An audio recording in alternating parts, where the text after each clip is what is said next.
Buya Hamka. Buya Hamka bertemu dengan orang Amerika gitu.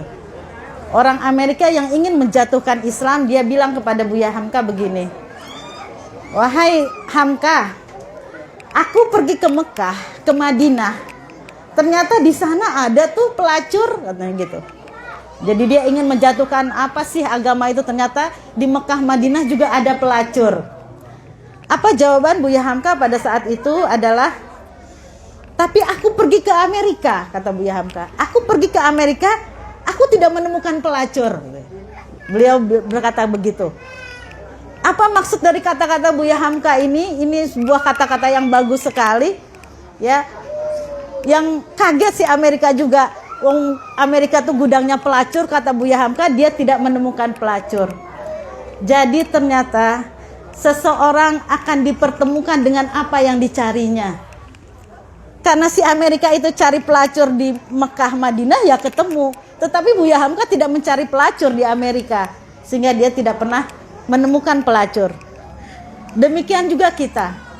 Kalau kita mencari keburukan orang, setiap saat mencari keburukan orang, maka kita akan ditemukan orang yang akan mengantarkan keburukan orang tersebut. Gitu. Kita akan diceritakan bahwa orang itu sangat buruk dan kita akan semangat karena kita selalu mencari keburukan seseorang tersebut. Dan Allah mengatakan seseorang itu diberi karunia, orang yang diberi karunia ketika orang itu mampu mencari kebaikan seseorang walaupun orang itu buruk gitu. Jadi justru orang yang bisa menemukan kebaikan seseorang walaupun orang itu buruk, itu adalah orang yang diberi karunia oleh Allah. Tetapi sebaliknya, orang itu akan dihinakan oleh Allah. Orang yang selalu mencari kesalahan-kesalahan dan keburukan-keburukan orang lain. Nabi Isa alaihissalam, Nabi Isa putra Maryam, Nabi Isa itu ketika berjalan dengan 12 sahabat-sahabatnya, dia menemukan seekor anjing. Seekor anjing yang sangat sudah mati, bangkai anjing sudah mati. Saya menunggu dibagikan atau maaf ya. Jadi Nabi Isa alaihissalam ketika berjalan-jalan dengan 12 sahabat-sahabatnya, dia menemukan seekor mayat anjing. Mayat ini sudah sangat busuk, sudah keluar ulat-ulat di dalam tubuh anjing tersebut. Sehingga semua sahabat-sahabatnya menutup hidung dan merasa jijik terhadap anjing tersebut. Gitu. Semua mengatakan, ih jijik, aduh, semua menghindar. Tapi Nabi Isa, karena hatinya itu bersih, apa yang dia katakan? Hai, lihat betapa putih giginya. Gitu. Betapa putih giginya. Jadi Nabi Isa menemukan kebaikan walaupun dari seekor mayat anjing yang sudah sangat busuk. Itu kebaikan-kebaikan itu didorong oleh hati yang bersih. Kenapa saya mengulas tentang ini? Karena telah dipesankan oleh kita, semua kita tahu surat Al-Baqarah 185, A'udzubillahi minasyaitonirrajim, yang semua kita sudah hafal ya. Ya ayyuhallazina amanu kutiba alaikumussyam kama kutiba alal ladzina min qablikum la'allakum tattaqun. Ya. Ternyata goal daripada puasa yang telah kita jalankan sebulan penuh ini adalah menjadi orang yang bertakwa. Gitu. Puasa saja tidak cukup untuk menjadikan orang yang bertakwa. Kita harus mencari apa lagi jalan kita untuk bertakwa. Karena orang yang sangat merugilah orang yang tidak bertakwa. Takwa itu pengiring dari iman. Iman insya Allah kita sudah beriman sehingga kita terpanggil untuk berpuasa. Tetapi takwa itu harus diperoleh dengan sebuah usaha keras. Dan iman dan takwa inilah yang menjadi tiket kita masuk surga. Bukan hanya puasa, bukan hanya sholat, bukan hanya beriman, tetapi takwa juga menjadi tiket kita untuk bisa masuk ke dalam surga. Dan ternyata salah satu kriteria dari orang bertakwa adalah tadi. Apa yang diceritakan bahwa kita harus selalu mencari kebaikan dari orang tersebut. Di dalam surat Al-Hujurat ayat 12, Maaf saya baca karena saya takut salah kalau ya ayyuhallazina amanut. Maaf ya, saya baca. Ya ayyuhallazina amanu ijtanibu katsiran minaz-zonni. Inna ba'daz-zonni ismun. Ya. Ya, wahai orang-orang yang beriman, jauhilah. Ijtanibu. Pakai ta depannya, ijtanibu itu udah sangat menegaskan, jauhi, benar-benar jauhi, jangan sentuh, benar-benar jangan sentuh. Ditambah diiringi sebelahnya kata-katanya kasiron, benar-benar kasir tuh banyak gitu.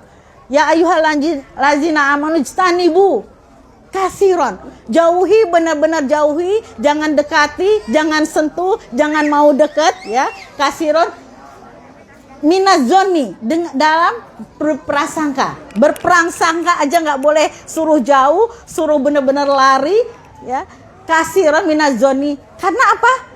Inna ba'dazoni ismun, prasangka itu adalah dosa, jijik, kotor gitu. Baru prasangka loh, baru prasangka. Misalnya kita berprasangka, wah ini harusnya pakai AC nih, panitianya cari untung banyak, itu udah termasuk prasangka gitu ya. Baru prasangka gitu, baru prasangka. Atau misalnya ada kita yang kehilangan apa, ini pasti nih, pasti dia, atau pasti pembantu kita, atau pasti siapa, pokoknya prasangka aja sudah sesuatu yang menjijikan atau dosa.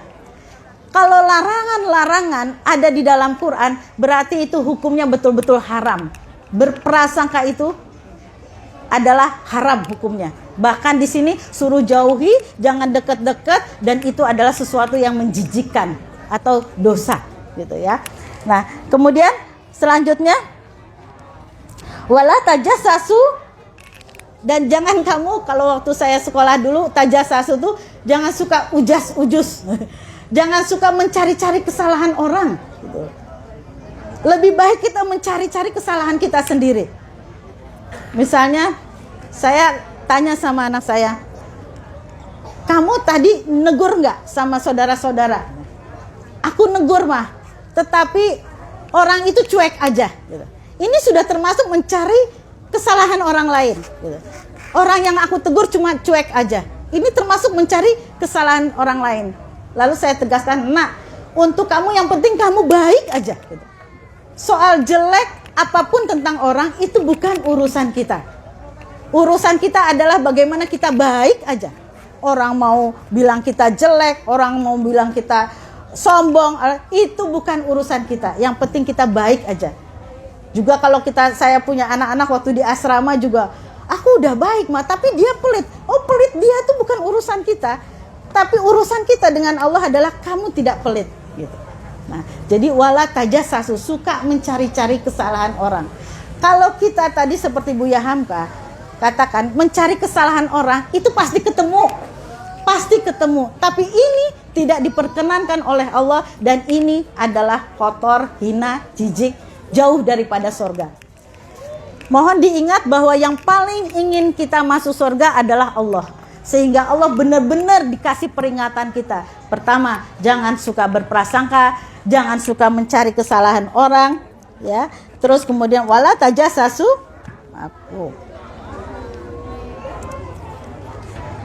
wala tajassasu wala ya'tab ba'dukum ba'du. Nah, ini yang mungkin harus kita ingat-ingat bahwa ini ternyata dosa besar gitu. Mungkin sama dengan berzina dosanya. Kita bisa ngomong orang berzina, ternyata kita sering melakukannya, yaitu apa? Jangan suka bergunjing gitu. La yaktab ba'dukum ba'du. Jangan suka menggunjing satu sama lain.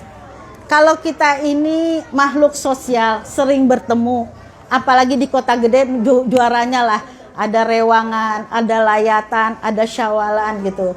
Ini adalah sebuah silaturahmi yang sangat dikerubungi oleh malaikat-malaikat gitu. Malaikat paling seneng kalau ada orang Islam yang bersyiar, berkumpul. Makanya sholat id disuruh di lapangan gitu kan, disuruh syiar gitu. Itu sebenarnya malaikat berkumpul di sini untuk mengaminkan doa-doa kita gitu. Saking sangat ridhonya Allah. Tetapi semua itu bisa seperti semut di atas batu, kemudian kena air, pahala itu habis, hilang seketika. Karena ketika kita pulang, kita ketemu si A, ketemu si B, isinya ngomongin orang, isinya bergibah.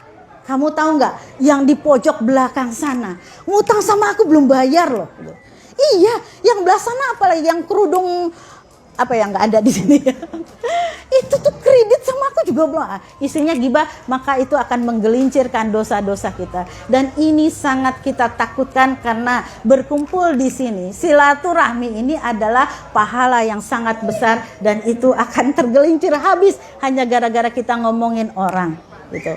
Dan Allah sangat ingin kita masuk surga sehingga dikasih peringatan keras. Wajtanibu kasiron.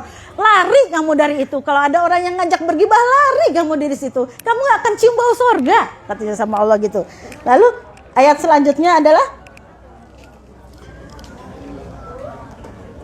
ba'du ahadukum ayyakulalahman ayuhibu ayyakulalahman ahihi maitan fakarihtumuhu. Nah, sampai-sampai Allah menyerupakan orang-orang yang suka berprasangka, orang yang suka mencari kesalahan orang, orang yang suka bergibah itu seperti orang yang memakan bangkai saudaranya. Ditegaskan lagi sama Allah, apa kamu nggak jijik? Katanya gitu. Apa kamu nggak jijik? Kamu seperti makan bangkai saudaranya. Kenapa disebut bangkai? Karena orang yang ngomongin orang itu pasti tidak mau didengar oleh orangnya, ya kan?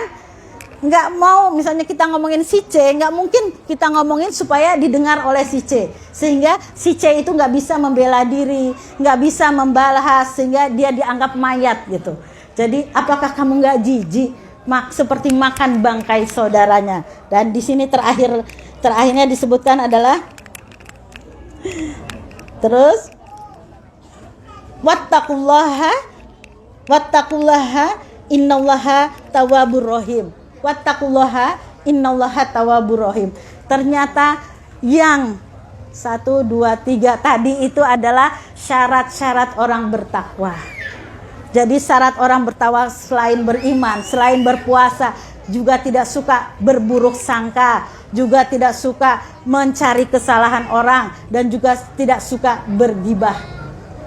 Dan Allah masih memberi kesempatan kita, bertaubatlah, karena Allah sangat maha pengasih dan maha penyayang. Kapan kita bertobat? Allah memberi kesempatan sebelum nyawa kita diambil dari badan kita, maka kita masih diberi kesempatan untuk bertobat, gitu.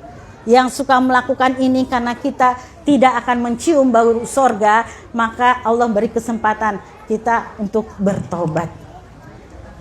Akan datang di akhirat nanti orang yang bangkrut, gitu.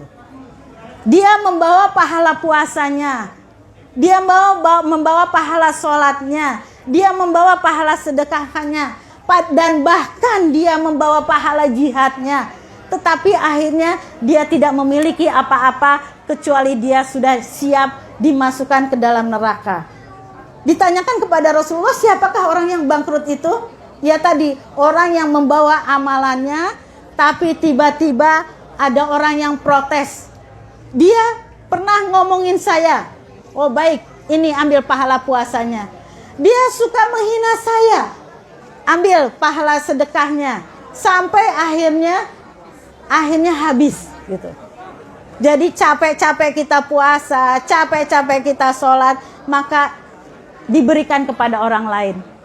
Jadi alangkah ruginya orang yang sudah sholat, tetapi dia sediakan buat orang lain. Dia berikan kepada orang lain yang digibahnya, yang diomonginnya, yang dijelek-jelekannya. Itu alangkah ruginya. Dia akan menjadi orang yang bangkrut. Karena besok di padang mahsyar itu, ya, di padang mahsyar itu semua orang ingin ada tambahan pahala. Ada ingin tambahan pahala dari apa yang dia miliki. Karena dia sudah diperlihatkan timbangannya, ya, di dalam surat Al-Kahfi ayat 49, ya, bahwa semua orang akan berbaris-baris untuk menerima kitabnya, ya. Dan kita akan walau taro mujrimina musfikina mimma fi, dan kita akan melihat orang-orang yang berdosa itu datang dengan wajah begitu ketakutan dan menyedihkan, gitu, menderita sekali. dia kaget dengan kitab yang dia dapatkan. Sehingga mimma fi, ya wailatani mali hazal kitab. Ya, celakalah kita, kitab apa ini? La yugodiru sogirata wala kabiratan illa asoha.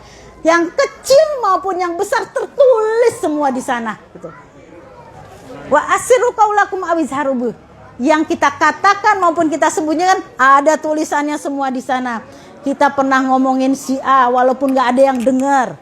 Bahkan kita WA dengan mantan misalnya gitu, udah kita delete takut suami ketahuan, di situ ketulis. Semua tertulis, nggak bisa dihapus-hapus lagi. Semua tertulis jelas sehingga celaka, kitab apa ini? Yang kecil maupun yang besar tertulis.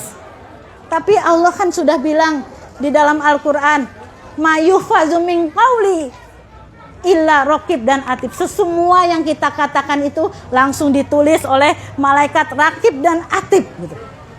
Jangan sampai malaikat raqib yang di kanan itu nganggur karena nggak ada amalannya kita, gitu.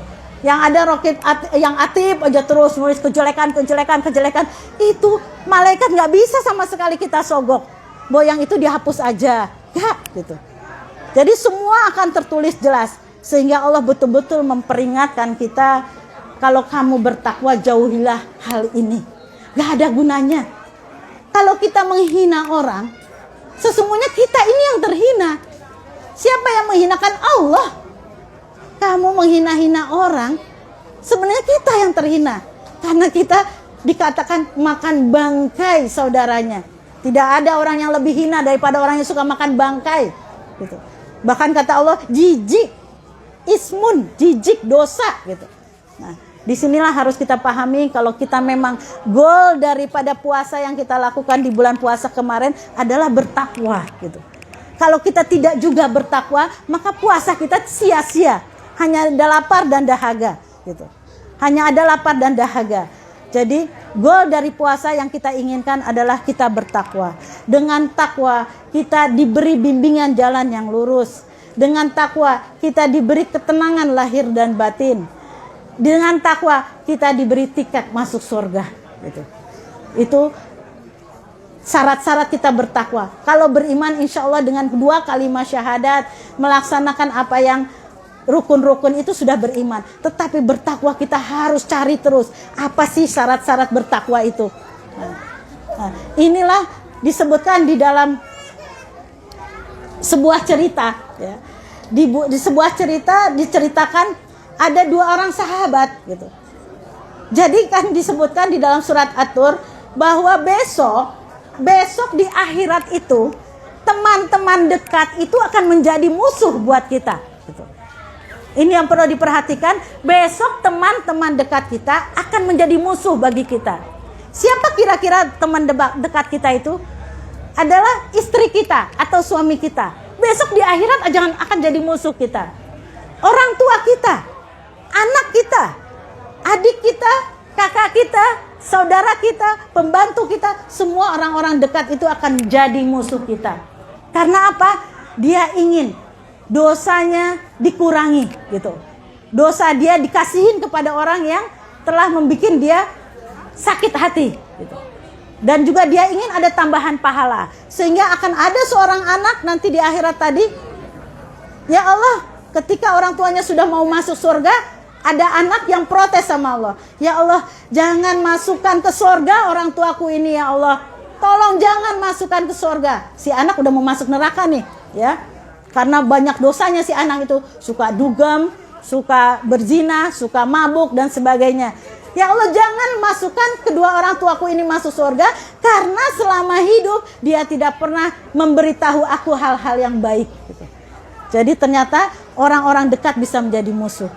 Suami istri juga, ya Allah, suamiku harus masuk neraka bareng aku. Karena ketika dia di dunia, dia ke masjid sendiri, nggak pernah ngajak-ngajak gitu. Dia selalu bersedekah, nggak pernah ngajak-ngajak. Dibiarkannya saya tanpa amal. Dibiarkannya saya jarang beribadah. Saya jarang sholat didiamin, saya bergibah didiamin. Nah, ini yang paling kita takutkan, bahwa ketika teman-teman dekat itu akan menjerumuskan kita ke dalam neraka, padahal tadi dengan amal kita sudah berhak masuk surga gitu. Sehingga pada suatu hari ada seorang sahabat, dua sahabat mendatangi surga, gitu. Mendatangi Allah gitu. Ini mungkin cerita sudah biasa ya. Dia mendatangi Allah dengan tertunduk gitu.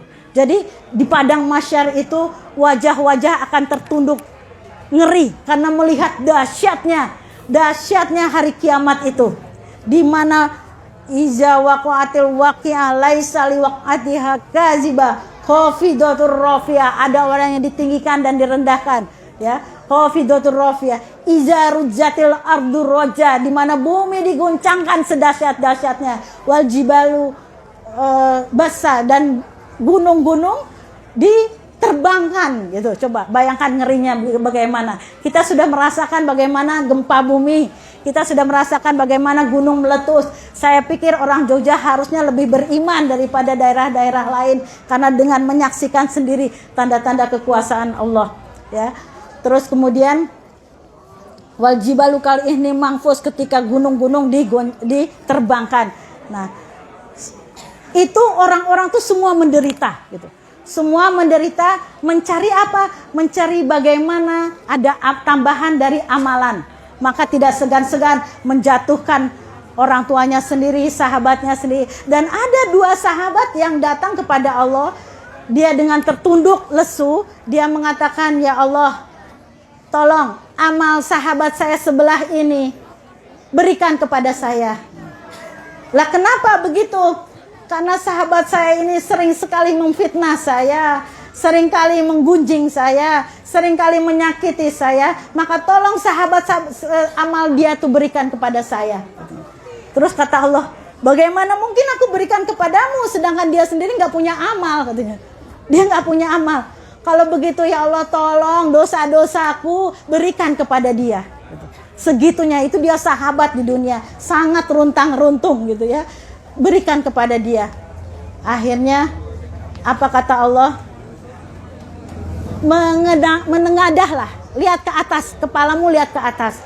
Dan ketika itu takjub dua orang sahabat tadi, melihat ternyata yang dilihat itu sesuatu yang sangat indah gitu. Sangat indah, harum, dan dilihat di dalamnya itu orang-orang sedang duduk di permadani yang indah, di sofa-sofa ya, sedang makan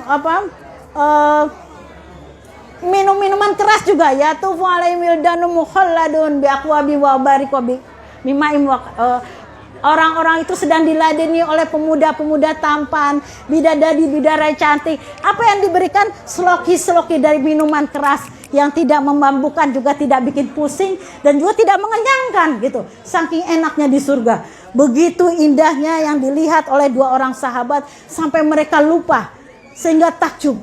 Ya Allah, apa ini? Ya itulah surga, kata Allah. Alangkah indahnya. Siapa yang menempati ini ya Allah? Lalu Allah berkata, semua, siapapun yang bisa membelinya. Oh, dengan apa saya bisa membelinya ya Allah? Dengan cara memaafkan saudaramu. Gitu. Ternyata memaafkan saudara itu hadiahnya juga surga. Gitu. Surga yang indah itu diperuntukkan kepada orang-orang yang suka memaafkan.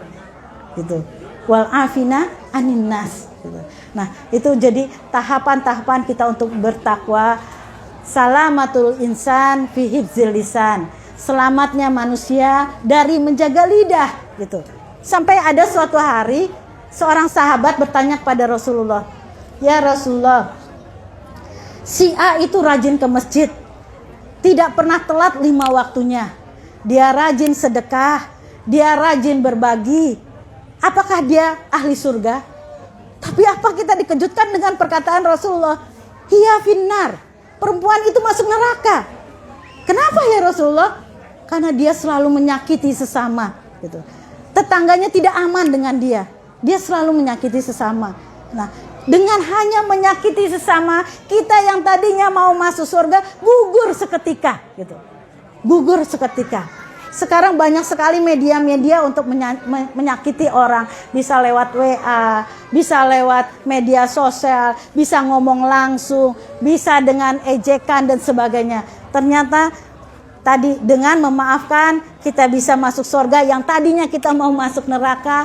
Dengan dengan menghindari dari menyakiti orang, tadinya kita dengan menyakiti orang, dengan bergibah, tadinya kita mau masuk surga, kita bisa jadi masuk neraka. Mohon maaf saya tidak bisa panjang-panjang karena waktu ya, supaya kita bisa soan-soan. Saya mohon maaf atas setiap salah kata, salah perilaku. Taqabbalallahu minna wa minkum. Taqabbal ya karim. Dan kita tutup dengan berdoa, Bapak-bapak, Ibu-ibu semuanya.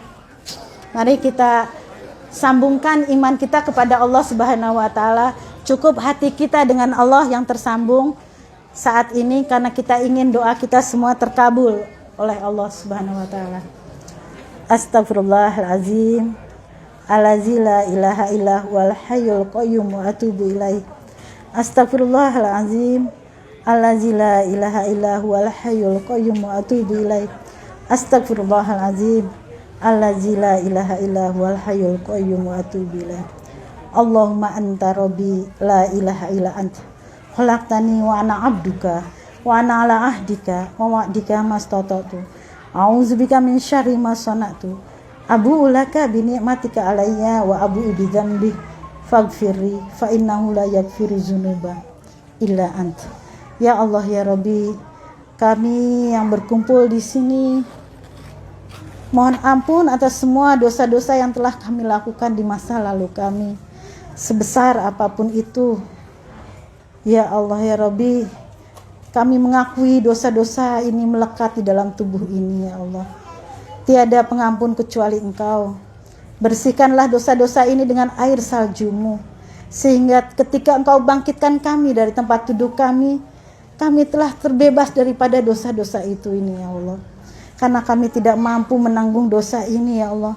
Kami begitu takut akan siksa kubur dan siksa api neraka. Astagfirullahalazim. Astagfirullahalazim. Allahumma gfiril mu'minina wal mu'minat wal muslimina wal muslimat al ahya'u minhum wal amwat. Ya Allah, kami yang berkumpul di sini juga kami mohonkan ampuni dosa-dosa kedua orang tua kami yang masih hidup maupun telah tiada ya Allah. Tinggikanlah derajatnya, berilah keberkahan, keselamatan, rahmat-Mu kepada mereka ya Allah. Bagi yang telah tiada ya Allah, lapangkanlah kuburnya ya Allah. Berilah syafaat-Mu dan syafaat Nabi Muhammad SAW untuk mereka. Angkatlah mereka ke dalam surga-Mu, berkumpul bersama orang yang sangat sempurna dan dicintai, Nabi Muhammad SAW. Kumpulkanlah kami nanti di surga ya Allah. Bagi orang tua kami yang masih hidup ya Allah, berilah mereka kesehatan, kebahagiaan, tambahnya iman dan takwanya ya Allah.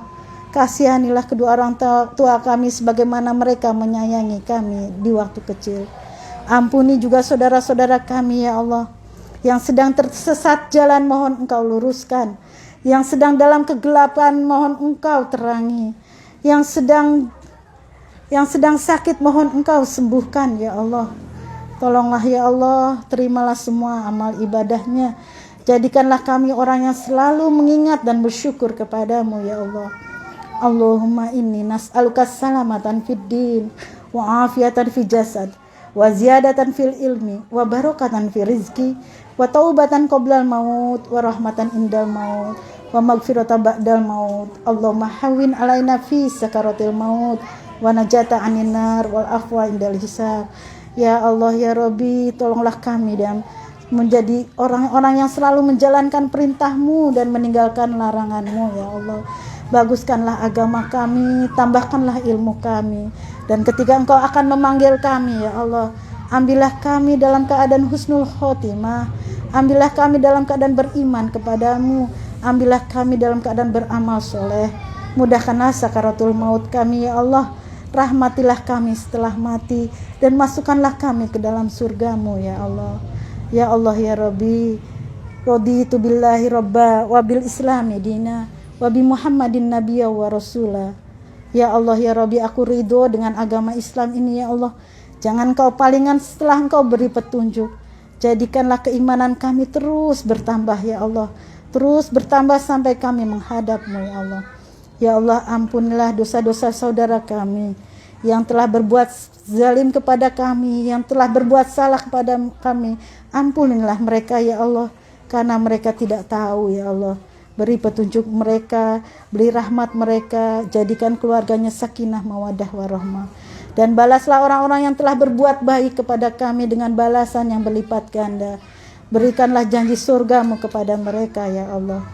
Ya Allah, titipkanlah bagi kami anak-anak yang soleh dan solehah, yang menjadi penyejuk pandangan kami ya Allah, yang bisa meneruskan ajaran Nabi Muhammad SAW, yang bisa menjaga agamamu, menjadi pekerjamu, yang selalu membaca Al-Quran, menghafal Al-Quran, mentadaburi Al-Quran, dan mengamalkan Al-Quran. Ya Allah ya Rabbi, Rabbana hablana min azwajina wa zurriyatina qurrata a'yun waj'alna lil muttaqina imama. Subhana rabbika rabbil izzati amma yasifun wa salamun alal mursalin walhamdulillahi rabbil alamin. Wabillahi taufiq wal hidayah. Assalamualaikum warahmatullahi wabarakatuh.